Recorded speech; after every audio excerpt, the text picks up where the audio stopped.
So what were you saying? You're rocking another Spartan shirt today. I know, it's coincidental. I gotta get some more shirts, I guess. Do you have a free hug shirt? No, I don't have a free hug shirt. Dude, how do you not have a free hug shirt? I don't have the guts to wear a free hug shirt all the time. It's a lot of responsibility to wear a free hug shirt. I have one free hug shirt. Actually, I might have it here.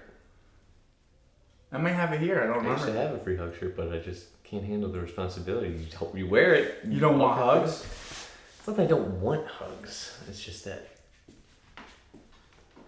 Yeah. Oh, I don't wear mine either. This is mine that I've been I wearing. like yours. Now that one's sick.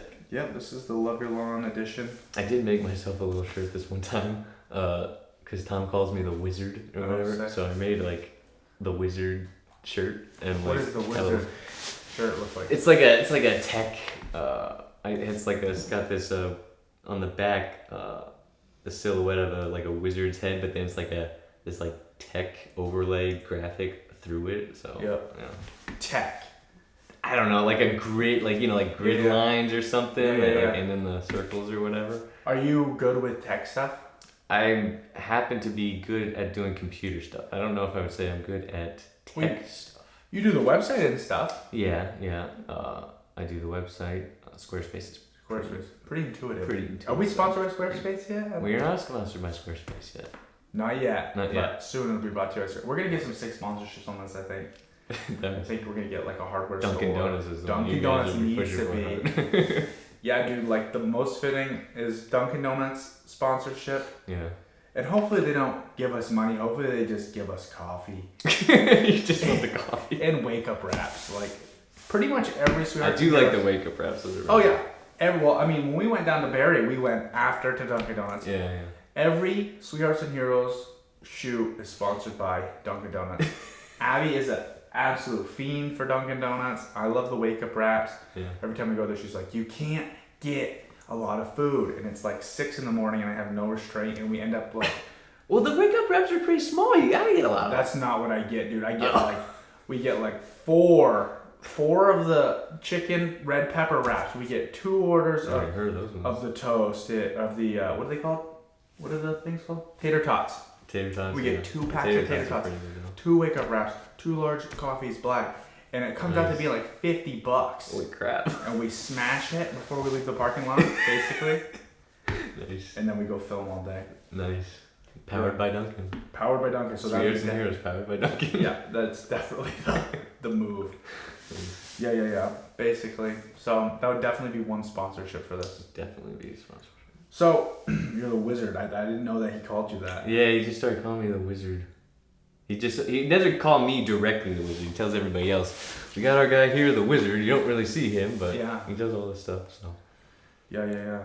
Do you have a favorite wizard in general through pop culture? I mean, I guess. Yeah, I never got into Harry Potter, but. That's exactly where I was going. I know that's exactly where you're going. Everything segues to Harry Potter. I know, it was the battle between Harry Potter and Lord of the Rings, right? Right. I'm more on Gandalf's side. You are. I guess, He's the most powerful wizard in that universe? I don't know if he'd be the most powerful, but certainly probably one of the he's like this old wise sage, so in terms of his, I think, intentions, gives him that ability to overcome the obstacles, right? Because it's on the mindset. If Sweethearts and Heroes team was like the Lord of the Rings universe, who would be Gandalf? Would it be you? Oh my gosh. No, definitely not me. I don't know if we have a Gandalf, to be honest. Okay, so who do we have then? Because I'm not. I don't know. There's a lot of characters. I'm not very familiar with the Lord of the Rings. Well, there's like your top. It's the Fellowship, which is like, I think there's like 9 of them: Gandalf, Legolas, Gimli, Boromir, Aragorn, the 4 hobbits. Yeah. That's very cool. Yeah, Legolas is cool. Is he your favorite character?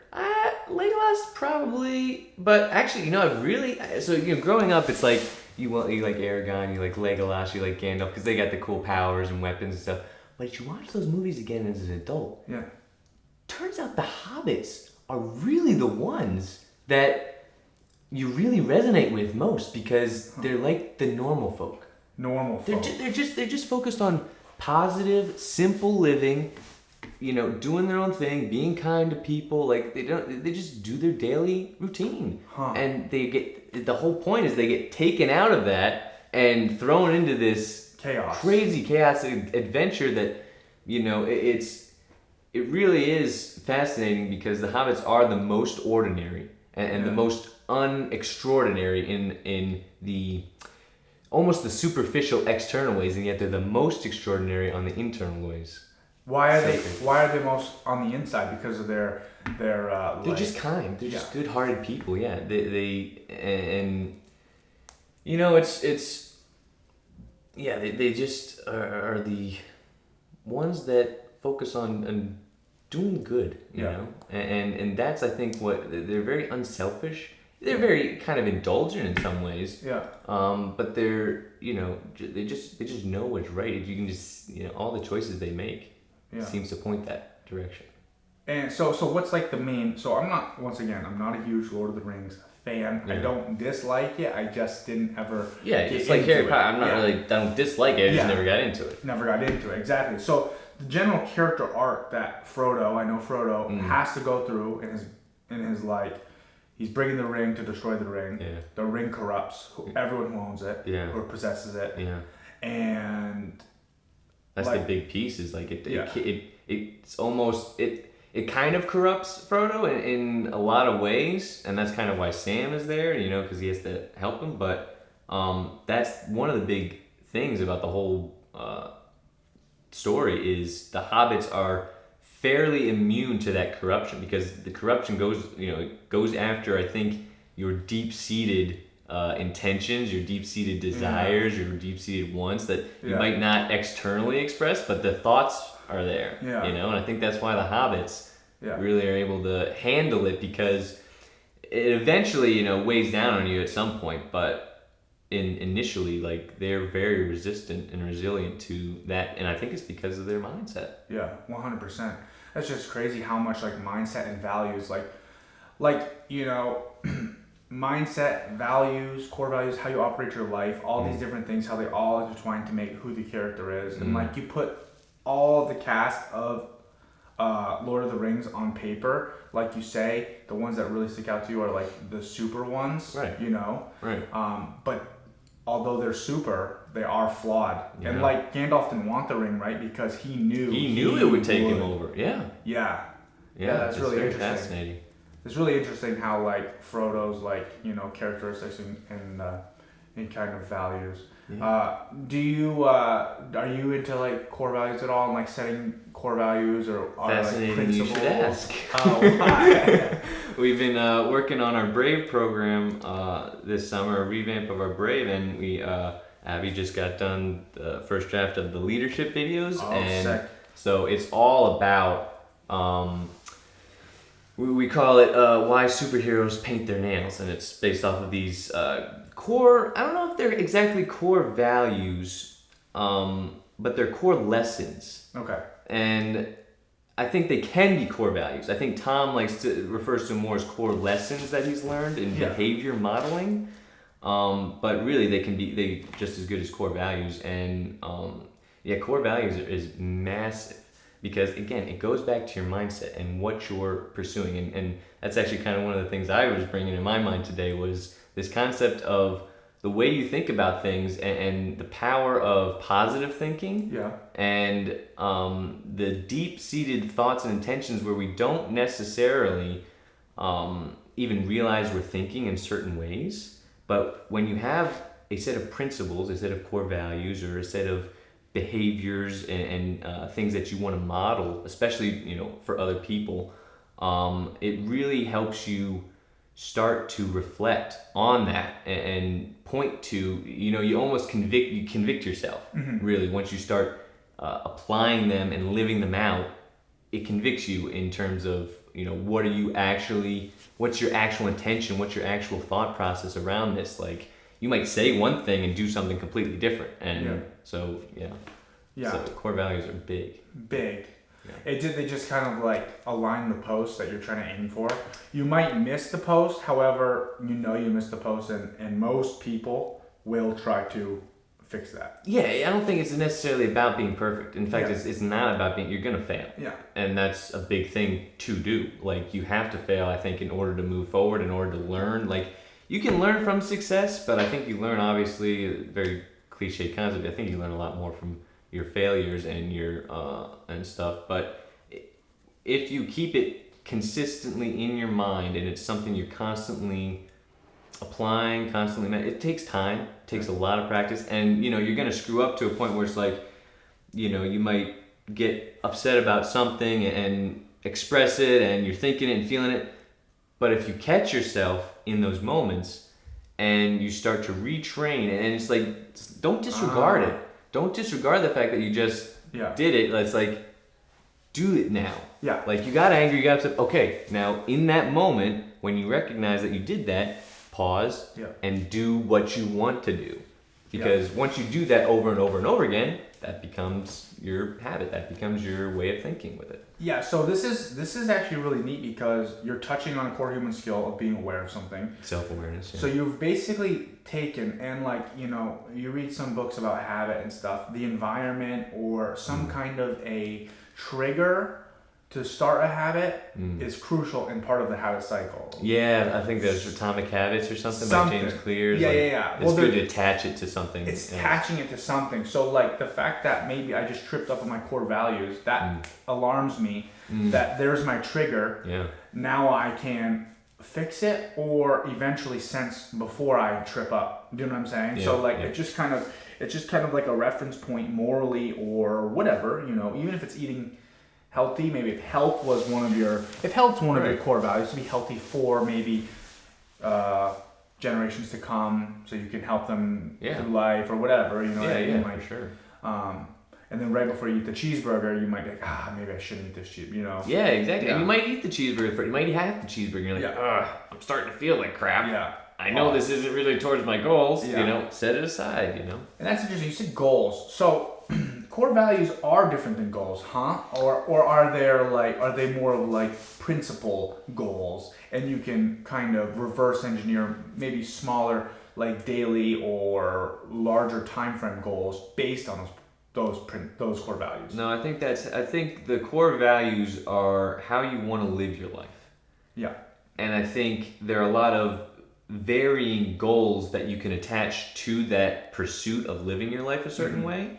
So I think your core values certainly are important for guiding your goals. They're the compass, they're the navigation. Core values it's like if you don't really know, it kind of goes back to this concept of meaning, morality, destiny, and there's one other, but if you don't have origin, meaning, morality, destiny, if you don't have a framework of what you believe, I mean, how can you then pursue something? Like you don't have an intentional goal, and intention is big. Yeah. And if you don't have a framework with which you're going towards a goal, you could, essentially you're not limiting yourself in the way you perhaps attain that goal, and you might do things that are not good in order to obtain the goal. Yeah. And while you might obtain the goal, you're not really, I don't think, obtaining what you... you're obtaining what you desire, but I don't think it's what you think you desire. Yeah. It's more in, if you don't have a positive mindset in terms of where you're going, if it's very negative driven, you're going to manifest that. Even if you think, if you make tons and tons of money, if your intentions and your core values aren't grounded in something that is positive, it's going to destroy you in some way. It's going to eventually rise to a negative outcome. Is this essentially what Gollum's character presented in Lord of the Rings? Gollum's character is very interesting. I haven't thought of his... Is it because he would do any means to get that ring back, right? Yeah, he is interesting because, I will be honest, I didn't read the books. Yeah. I didn't either. I watched the movies. The movies are phenomenal. The books, I'm sure, are also very good. I'm just not a fan of Tolkien's writing per se, but from the movies, it comes out that the instant Gollum sees the ring, he's drawn to it. But he had in the beginning. Yeah, the minute he comes in contact, he's like drawn to it, even though his like character seems to be very related to the Hobbit. Yeah, it's very interesting that. But it would just be interesting. I'm just curious as you're talking about living life without principles or goal or principles or core values. How Gollum's goal is to have the ring. Frodo's goal is to have the ring as well and then destroy it. Right. Yeah. Both kind of want the ring for this time period, but under different circumstances and principles. Totally different circumstances. Frodo's doing it in a selfless act, obviously. Gollum just really wants the ring for himself, and it almost becomes it's an obsession for him, an utter obsession, and nothing else matters. And it's really a great concept of how you can let things that if you're just locked onto that, it consumes you. Yeah. So literally having a goal without guiding navigational principles in life and core values might be quite catastrophic to one's character. I mean, I would argue it's even hard to really have a clear intentional goal without those kind of foundational things. But I mean, your goal, if you don't really have a good foundation in terms of what you base your decision making, your attitude, your efforts, your behaviors off of, I mean, your goal is just. It's really, to me, I would imagine be more, you're floating in the wind and you're hoping you're going in the right direction, but you really can't be certain. Yeah, even that concept of right direction seems foreign if you're not viewing it in the lens of you don't even know what the right direction is, right? So, you're just like a ship without a rudder type thing. You just kind of, which very much seems perhaps sad and might feel meaningless a little bit. Oh yeah. I was checking out. I was like, there's this book, The Daily Stoic, but basically just compiles a bunch of like Stoic quotes and stuff. And I never realized how much value and emphasis they put on the Stoic philosophers had on principles and kind of living your life in a certain way. And I'm into like jujitsu and MMA and stuff, and there's this quote that circulates every once in a while, like on not memes, but like motivational sites and stuff. And then, I don't remember exactly who said it, but he said the difference between a man and a boy is a boy will do things out of preference, where a man does things out of principle. I'm not trying to get into gender or I think it's a universal thing. I think you could replace a concept of responsibility, being an adult. And it's just like going that transition from I want because I want versus I want because this is what I believe in, or I don't want because this is what I believe in, or I'll do this because this is what I believe in, even if I don't want it. Do you know what I'm saying? There's so much to it. There's a lot to it. And Frodo probably didn't want to go on the journey. No, I mean rarely. There's a great quote from one of the Transformers movies. I think it's number 2 or 3, but Optimus Prime is like fate rarely calls upon us at a time of our choosing. Oh, that's sick. It's I really like that quote. Optimus Prime is so cool. Dude, Optimus Prime is legit. I didn't really care for him in the later Michael Bay movies, but the first 3, I think he's a legit character. I didn't even know there was more than 3. I gotta catch up. Like we gotta binge 70 those or something. Yeah. 70, it's like Fast and the Furious. Oh yeah, it's like 300 Fast and Furious. There's so many.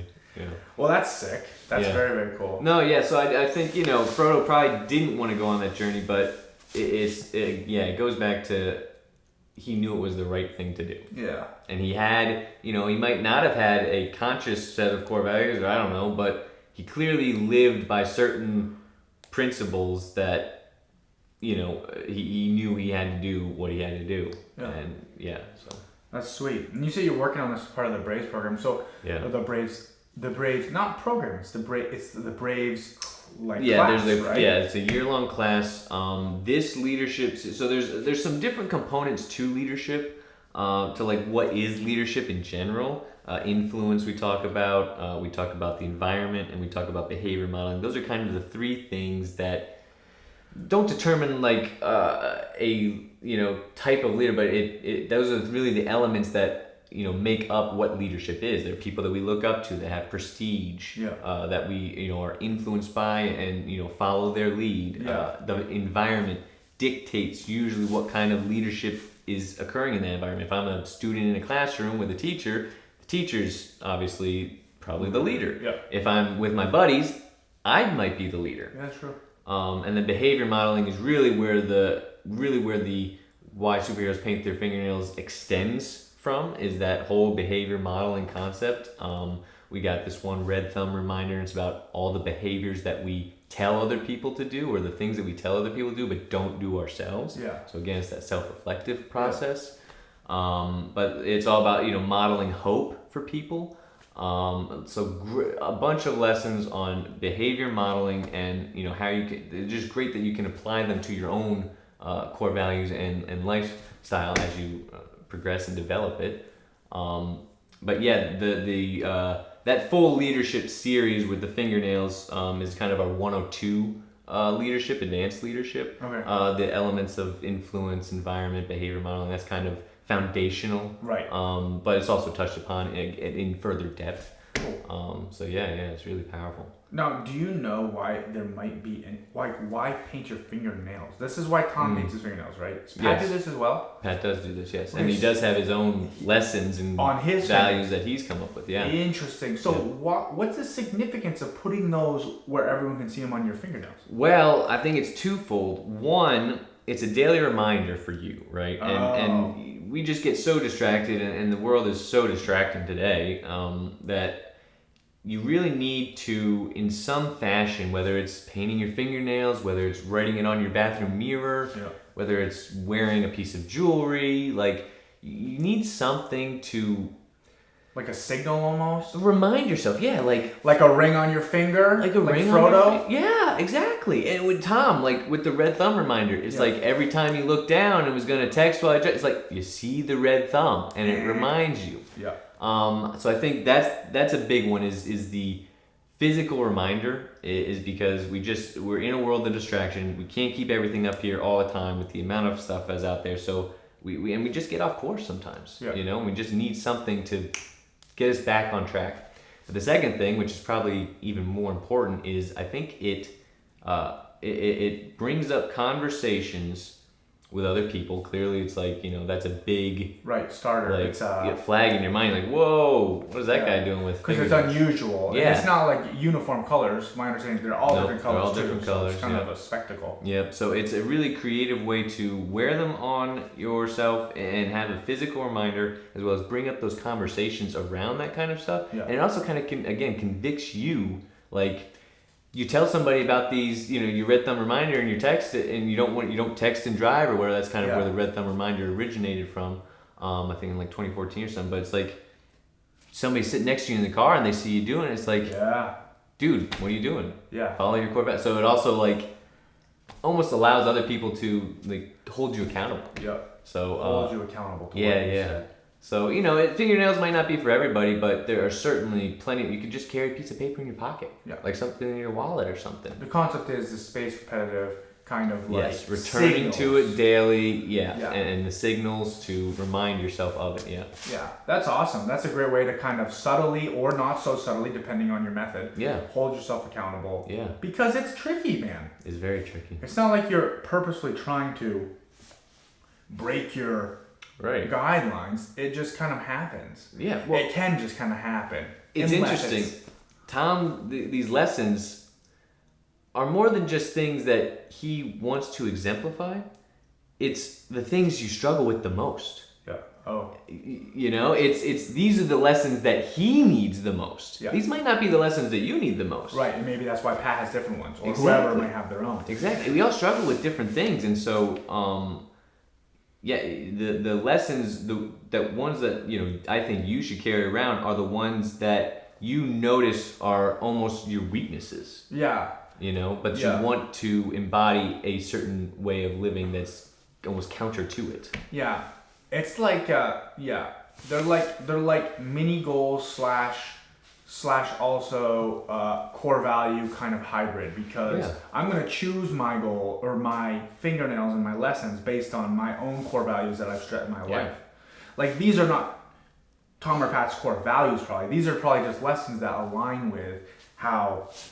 Right? Yeah, well, Tom also has a different set of core values that he kind of lives by that, aren't the ones that are physically on him. So, again, it's You can go with both. I think Yeah. you can. They can be core values, but they can also just be behaviors or lessons that you've learned in life that you want to embody this, not that. Yeah. And so it's a reminder. That's awesome. That. Yeah. That's awesome. Okay, I just thought of this.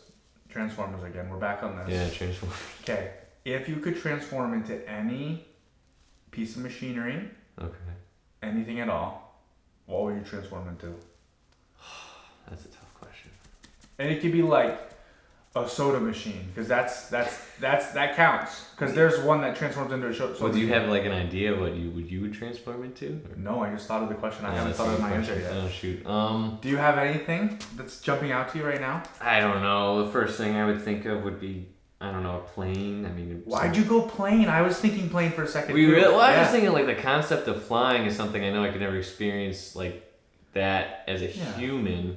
But it's like if you're an object and Why do all the Decepticons why do they all planes? I don't know. That's a very good question. Why they always have the planes and then the Autobots are always on the ground. Doesn't make any sense. I don't know. I never really got too much of Transformers lore. But dude, that'd be gnarly. Yeah. So you think a plane? Just off the top of my head, like a jet. I'd have to. Jet would be cool. Like the Wright brothers plane. Or the Wright brothers. I don't know. Flying would be cool. I think in general. I think a jet. Starscream? Do you know who That's like Starscream, yeah. Starscream, okay. Starscream, I don't even know. I think it is, yeah. Dude, I would. That is a sick character. Yeah, that's a sick character. Yeah, he's a bad guy. I think he's a bad guy, but I don't know. Yeah, I'd probably do like a fast car or a jet. Yeah, I think so. Those are the two that jumped to my mind immediately. But I mean, what else would you want to be? I don't know. Like a tow truck? Yeah, I don't think I'm gonna be a tow truck either. Although it is helping other people. I mean, yeah. Like if you Mater, be like a Sweethearts and Hero tow truck and just like back in and help people out. That would be good. That would be cool. Yeah. All right. Well, also that's a perfect way to segue into questions. Hey, producer, do you have that thing? The mystery item. This is a mystery item. I told you the mystery item. You know what these are, obviously. Oh, cars. Okay. You know what these are, don't you? Oh, I've never seen questions. These. I've never seen them in person. I've seen pictures. Abby, are these things like available for people to order? No, they're not. I don't think we currently have them up to order. I think I made those. Who knows? Can't remember. Okay, here. I'm going to do this one. Okay, ready? I've never seen these in my life, so I'm just... All right. Your fairy godmother has come to save the day, and you're struggling in class, but your fairy godmother offers you a choice. You can wave her magic wand and get an A in the class, but not really know the material. Or you could pass the class with a D, but know the material better than the teacher. Which one would you choose? Well, my answer is know the material, get the D. My explanation would be because I'm a perfectionist. So what you're getting an awful grade though. I know. I would really like. So here's my ideal answer is to get the D, know the material. Yeah. If it was reality, would I crumble and get the A and not know the material? I might under the pressure because I am that perfectionist. I can only go off of my experience now, and I ultimately know that grades don't matter. Yeah. I got a 3.9 something, 9.8, 9.7 in college. I don't use my degree, and nobody's ever freaking asked me what my grades were. Yeah. So I don't think grades matter. I think knowing things matters more. Yeah. But that'd be my answer for that. That's awesome. I feel like you could weave that into a core value as well. Well, yeah, what are you led by, like... Well, yeah, like what are you led by, or process over outcome. Yeah. Like if you're only worried about the outcome, I need a good grade at all costs, even at the expense of not knowing what you're even talking about. Yeah. Well, it's a very fixed mindset, Yeah. Rather than a growth mindset. Yeah. Yeah. So like if you double down and really, you didn't put the work in this scenario, your fairy godmother hooked you up, but I feel like so many students not understanding that grades don't matter so much in the future. Well, it's crazy the pressure that gets put. Like, I didn't realize it, but yeah, like it's unbelievable the pressure that kids are under to perform and get grades. Like that is any indication of I know anything, to be honest. I know. I hear some of the stories where they're just like it's their entire thing. What unfortunately I have a feeling is we've kind of we're making like incorporating these things into education that we're really focused on. I'm not my favorite term, but like the emotional and social and human skill components. Yeah.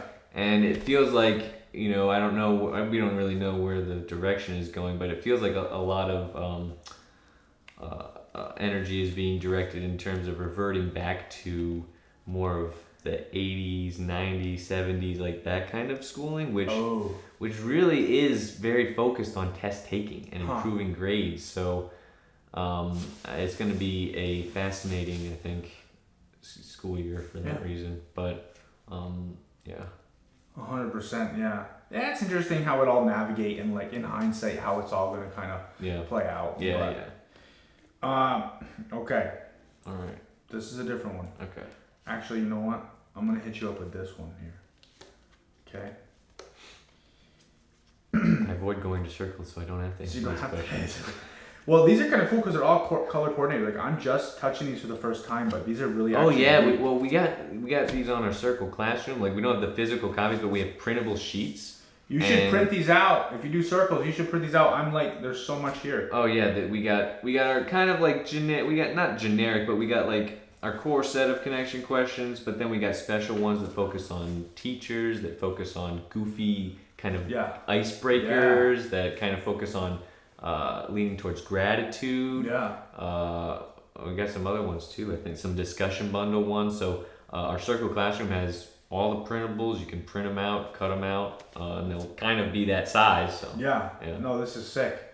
All right, you just won the Megabucks. Oh boy! Congratulations. Thank you. Okay. I tried really hard. I tried really hard. Who in your life would you give half of that money to and why? And I'm not talking the government and taxes. I'm saying individuals.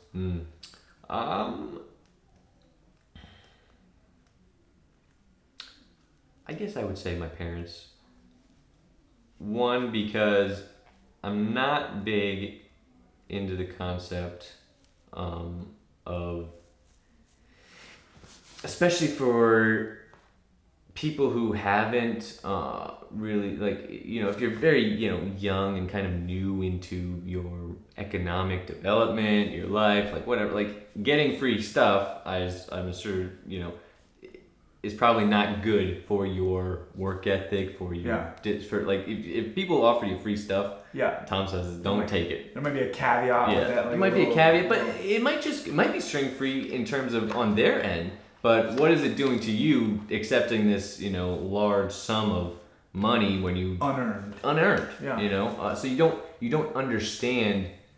You can't truly understand that money because you didn't go through the effort, the struggle, the trials to get it. And so it's almost like Captain America. It's like the reason he was chosen is because one of the lines in the movie is, the doctor says, a strong man doesn't know the value of strength, but a weak man does. Bro. Because they had to earn that strength, like every little thing they scrape out. And like a strong man, you just got the strength, just wields it, uncaringly because it's just as normal. Yeah. But, a weak man that works for it. So, and the reason I say my parents is because obviously, I think it would be more of a very, not that I owe them I don't feel like I owe them anything, but it's gratitude for how they raised me and everything they did. So I guess that'd probably be the only people I would look to give it to be honest. Just as like a thank you and just kind of like for everything kind of thing. Yeah, absolutely. Because your parents obviously go through trials and tribulations raising you, and not that the same principle doesn't apply to getting something you didn't earn, but I feel like those would be the only people in my personal life that I would think it would affect the least in that way. because they like gave so much to you as a kid growing up. Yeah, and once again, that's exactly along those same exact lines why it had to be an ordinary hobbit to carry that ring. Yeah. Because it just like carrying all that power, being a weak little hobbit, ordinary hobbit, carrying all the power of the ring. It's literally the same exact thing as the Megabucks question. Yeah, dude, it all connects. Everything connects if you think hard enough about it. Yeah. It will. Exactly. Well, you have any plans for 4th of July? What are you up to? Probably just working. You're not working on 4th of July. I don't take. You don't take holidays? I don't take holidays. No. Why don't you set some fireworks off? I'm sure there'll be plenty of fireworks to watch around here. You should go watch some fireworks. Bring your laptop and watch some fireworks. Yeah, well, I can just sit out in my window. Watch a YouTube clip of like fireworks going off. Yeah, you could do that too. What about you? Anything? I think we're gonna go to my grandma's house and eat some food. Hey. Steak or potato salad or something. Food's always good. Yeah. So we'll see. We're gonna do that. Hopefully it's nice out and we'll just be kind of doing our thing. Maybe go hiking this weekend probably. Really? Yeah. Why do you like hiking? Oh, dude, I love walking and thinking is my favorite thing in the world. You think out loud or you think silently? Well, me and my wife go on a lot, and do you think together? We talked. Yeah.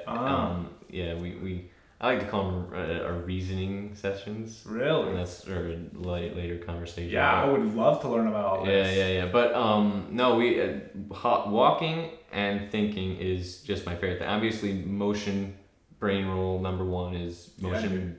Boost your brain, exercise. So that seems to be where my best ideas come to me is when I'm walking. Yeah. Oh, dude, yeah. And being out in nature too is just another element that everybody I think needs. Yeah. Exactly. I know exactly what you mean. Well, awesome. Thanks for coming in today, man. I appreciate it. I'm glad we were able to do it. It's not as hot. And we're finally getting power in the studio, so we're moving in the right direction. Still no TV yet. Producer, what's going on? What's going on? No, cool. All right, awesome. Thanks, man. Yeah, dude. Have a good one. That was awesome. See you, everybody. Later.